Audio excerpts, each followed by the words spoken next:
pemilu gubernur kita yang akan berjeda ini membuat kompetisi tidak bisa dibendung dengan aspirasi yang cukup kuat. Aspirasi cukup kuat misalnya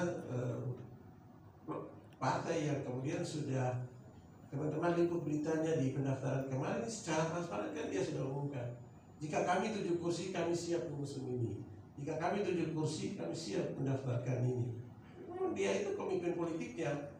Dan di bagian lain ada diam-diam karena dia cari kursi dulu mungkin baru dia umumkan.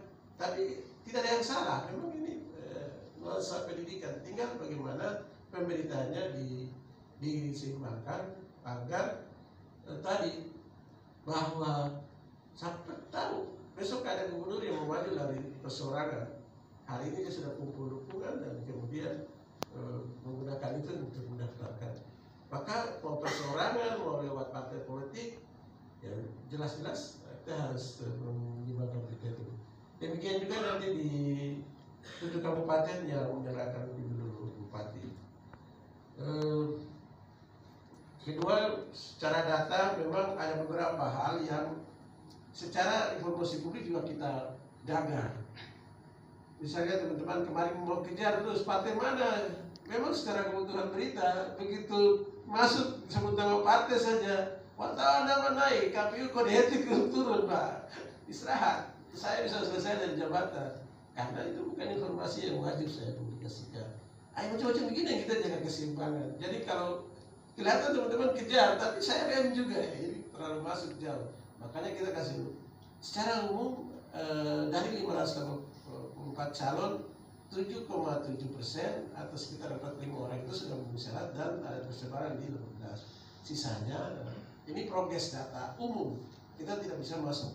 Jangan itu, waktu penyampaian saja kami menggunakan 30 menit per partai di kelasnya sendiri, tidak boleh menggabungkan secara umum karena menjaga privasi dan privacy masing-masing. Jadi pada prinsipnya mau KPU, mau teman-teman, mau partai, mau pemerintah daerah, kita semua berkebutuhan untuk saling mendukung satu bersama yang lain.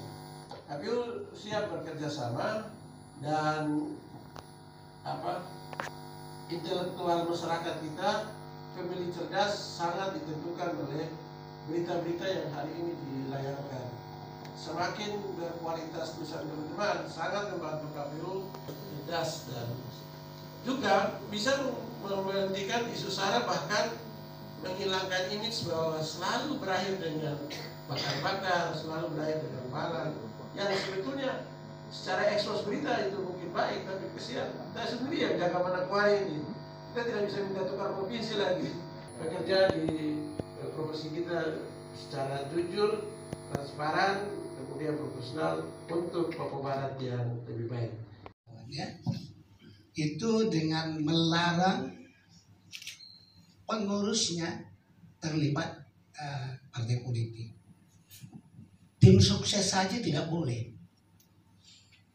Itu ada pasal 26 ya, ayat 3 mengatakan bahwa pengurus PU pusat, provinsi, kabupaten dan kota, pengurus ya, dilarang terlibat dalam tim sukses. Ya. Maupun partai politik itu nggak boleh. Bahkan organisasi yang terafiliasi. Ya, kalau organisasi terafiliasi, kira-kira organisasi apa yang terafiliasi ke Golkar misalnya? Pers kita, terutama anggota PBI, supaya bisa bersikap independen terhadap pemilu dan netral terhadap pemberitaannya dalam pelaksanaan pemilu. 2 itu aja yang perlu saya sampaikan di sini. Dan jangan lupa kode etik. Kita kadang-kadang merasa kode etik itu adalah, padahal di uji kompetensi kode etik itu juga kita pelajari ya. Sangat banyak itu sumbernya dari kode etik ya. Kita pelajari, tapi kita nggak pernah baca. Saya kira mulailah ini generasi PW ke depan itu udah terbiasa baca kode etik. Karena dengan itu kalau kita terapkan Pak, udah paling paten. Saya yakin berita kita kapanpun dibaca orang, lengkap unsurnya, lengkap sekali, pertimbangannya matang dalam setiap menulis. Tidak, kalau saya dulu nggak tahu, sekarang kita independen dan sikap pemberitaan kita harus netral. Tadi udah disinggung oleh beliau. Bagaimana netral? Ya. Sebenarnya ini panduannya kode etik aja. Jadi kalau Anda tiap hari baca kode etik itu kayak sarapan. Kalau dulu mungkin kita baca Pancasila. Pancasila 1, ketuhanan yang Maha Esa. 2, kemanusiaan. Nah, ini kode etik itu saya nggak mengatakan tiap hari. Sekali seminggu aja Anda baca. Di sini pernah ada baca kode etik nggak? PW. Ada? Angkat tangan. Nah, itu kan malu. Kalau saya tanya kan nggak mungkin saya tanya. Sekarang saya mau nanya, berapa pasal kode etik PW? Hah? 11. Siapa? Siapa ada yang jawab lain? Betul. Itu sebenarnya kode etik yang punya Dewan Pers. Kalau kita kayaknya kode etik PW di PDPRT hampir ada 16 atau 17. Jadi sumbernya dulu memang kita ya. Gitu. Nggak usah berapa pasal. Tapi Anda baca. Dengan membaca itu, ini akan kontak batin kita tiap hari menulis. Kenapa saya mengatakan ini jadi penting? Bukan hanya dalam konteks pemilu, supaya berita-berita kita betul-betul seimbang, bisa diuji kebenarannya, bisa diuji faktanya. Ke depan, salah satu jualan wartawan supaya dia tidak ditinggalkan oleh media sosial, itu adalah kelengkapan informasinya, kelengkapan datanya. Medsos nggak punya itu. Jadi kita mulai sekarang kita biasakan dengan membaca kode etik. Orang nggak akan percaya, Pak, mana berita wartawan? Soal ini kalau saya belum baca berita wartawan, saya nggak akan percaya. Kenapa? Karena berita wartawan itu udah diterapkan kode etik. Gak mungkin dia menghujat orang aja.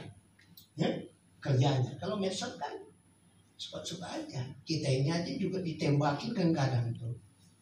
Saya penyelenggara pemilu. Kebetulan DKPP, kebetulan juga Pak ini DKPP ini kawan kita juga dulu. Kan aku ini agak wartawan udah tua, jadi teman saya itu. Jadi kita mau sinergi, kita lakukan pengawasan terhadap penyelenggaraan pemilu. Itu DKPP itu udah berapa kali? Tiap hari hampir sidang. Ya, hampir selalu dia sidang. Kita dorong, kita kawal juga dia. Ada kasus kalau nggak dia sidang kan, nah. Jadi udah gak repot. Bahkan ketua KPU dengan isu soal selingkuh itu disidangkan. Termasuk misalkan kita juga karena kita udah kerjasama. Ya, jadi kalau beliau tadi kita akan kerjasama, saya menyambut itu dan itu penting memang. Saya kira ada pernik-pernik pemilu yang sebenarnya banyak hal yang harus kita ketahui. Nah, karena pengetahuan ini akan membuat kita menulis nggak salah gitu. Menulis cerdas itu begitu. Masalahnya kita pahami kalau ada pelanggarannya pun cenderung 100% analisa kita benar gitu. Tapi kalau nggak ada masalah, kita tidak tahu masalahnya, kemudian kita masuk di dalam setengah-setengah pemahaman kita, ini bisa eksekusinya juga kurang sempurna. Jadi kalau ada teman-teman yang sudah terlanjur masuk, mengundurkan diri lah supaya tetap jadi pengurus. Kalau tidak, siap untuk dikeluarkan. Kalau kita tahu, pasti kita keluarkan. Memang ada banyak, tidak gegabah PW melihat ini ya. Ada kemarin juga pengurus PW. Karena dia foto bersama kandidat bupati, udah ada yang koran menulis bahwa si Anu, ketua PW ini udah ikut terlibat tim sukses gitu. Beritanya besar. Pusat pasi dia. Padahal dia kan hanya bertamu aja. Kalau bertamu ya begini dia sambil jempol dia begini juga jempolnya gitu. Nah, Ini kan belum bisa dibuktikan sebagai tim sukses. Harus ada SK-nya memang kita lihat. Kita lihat nggak ada. Nah, rupanya yang memberitakan ini juga kita sawasi. Ini organisasi lain yang punya media ingin merusak kita langsung gitu. Makanya hati-hati, jangan sampai PW ini juga terprovokasi gitu ya. Ini lebih-lebih menghadapi pemilu. Jadi satu poin, teman-teman, PW ini tetap menjaga netralitasnya. Salah satu adalah melarang pengurus terutama ikut terlibat di partai politik. Kalau udah terlibat di sana masuk, pasti nggak bisa independen. Mau bicara apa independen? Nggak mungkin. Ya, tapi haknya semua kita ini punya hak politik. Betul? Itu hak kita. Karena itu kalau anggota aja silakan aja. Anda mau tusuk siapa aja silakan aja. Anda mau ikut boleh, tapi jangan masuk di pengurus. Ya, sudah tahu ya batasannya? Di pengurus Pak, nggak boleh.